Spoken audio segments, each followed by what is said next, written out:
What's up sa inyong lahat? Kumusta kayong lahat dyan?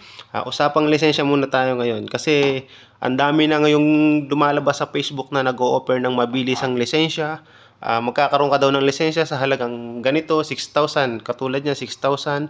Kagaya na itong ipapanood ko sa inyo na video. Panoodin nyo to, ipi-play ko sa sunod na. Idudugtong ko dito sa video na to pag nakapagsalita na ako ng konti, ganyan. Kasi ang dami na ngayon nag-o-offer sa Facebook ng mga lisensya. Magbabayad ka tapos pagkakaroon ka na agad ng lisensya. Ang bilis. Hindi nyo alam kung paano ito pinagdadaanan bago makuha to. Yung pipilahan mo ng matagal. Pag pupunta ka doon sa LTO mismo, pag tinanghali ka pa. Magtaka ka na pag ang lisensya mo ay nagkaroon ka agad ng instant lisensya na picture lang ang binigay mo. Na hindi ka na dumaan sa pagpila doon, hindi ka dumaan sa biometric, hindi ka dumaan sa pagpapicture, hindi ka dumaan doon sa pag medical o pag exam. Pagka dumaan ka doon, wag ka magtataka na fake ang lisensya mo.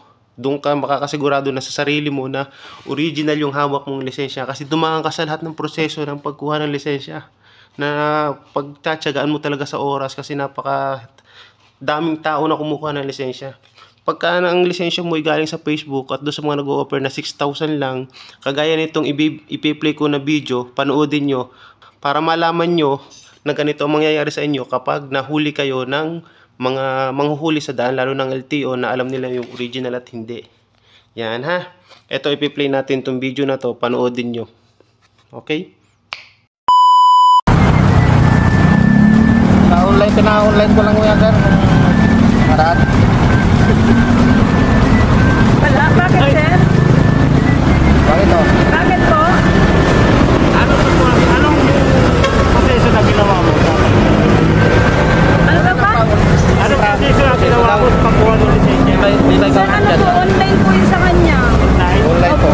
Tapos, saan ka pinapunta? Sir, pinabayad lang po kami. Online lang. Tao lang, sir. Sir, Naglakad yan. nagbayad po kami 5,500.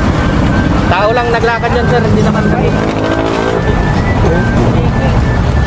Kasi hindi po siya makalabas nun sir eh. Kaya pinalakad po namin. Pero sir, ako meron din po ako. Parehas kami nun sir. Kita mo? Kung gaano kalambot, i-feel mo to. Sir, parehas kami pinabuhaan yan. Sir, ano yung peke yan? Oo. Kukunin na namin to. Sir, pero pwede kong ang picturean kasi siyempre magre-reklamo ako dun sa naglakad. Wala na eh. Yung naglakad na yun, wala na yun. Sige, kunin mo na yung strato. Ano nakikita mo? May nakikita ka? Authenticated sir, parang... Hindi, nakikita mo? Agila? Opo. Nakikita mo? Opo, sir. Naman lang ba yan? Yung agila mo lumipad. Sir, magre-reklamo din po ako doon kasi ang binigay ko doon is 6,000. Stay in po kasi siya eh. First time mo to?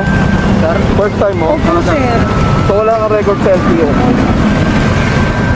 Kailan ka kumuha ng lisensya? Matagal na, 2 taon na po. 2 taon, 2,008 kung talaga dito. Tayo. Baka lisensya ng ibang tao yan. Kaya nga. Baka lisensya ng ibang tao. Sa sobrang tiga. Baka makikita mo naman yung trapo. Hindi po kami marunong kasi na tumingin, sir.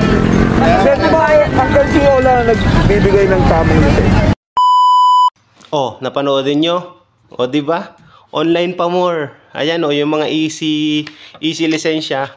Yan ang mapapala pag nahuli kayo. Easy lisensya, picture lang ay binigay ninyo, tapos pera, nagka-lisensya na agad kayo.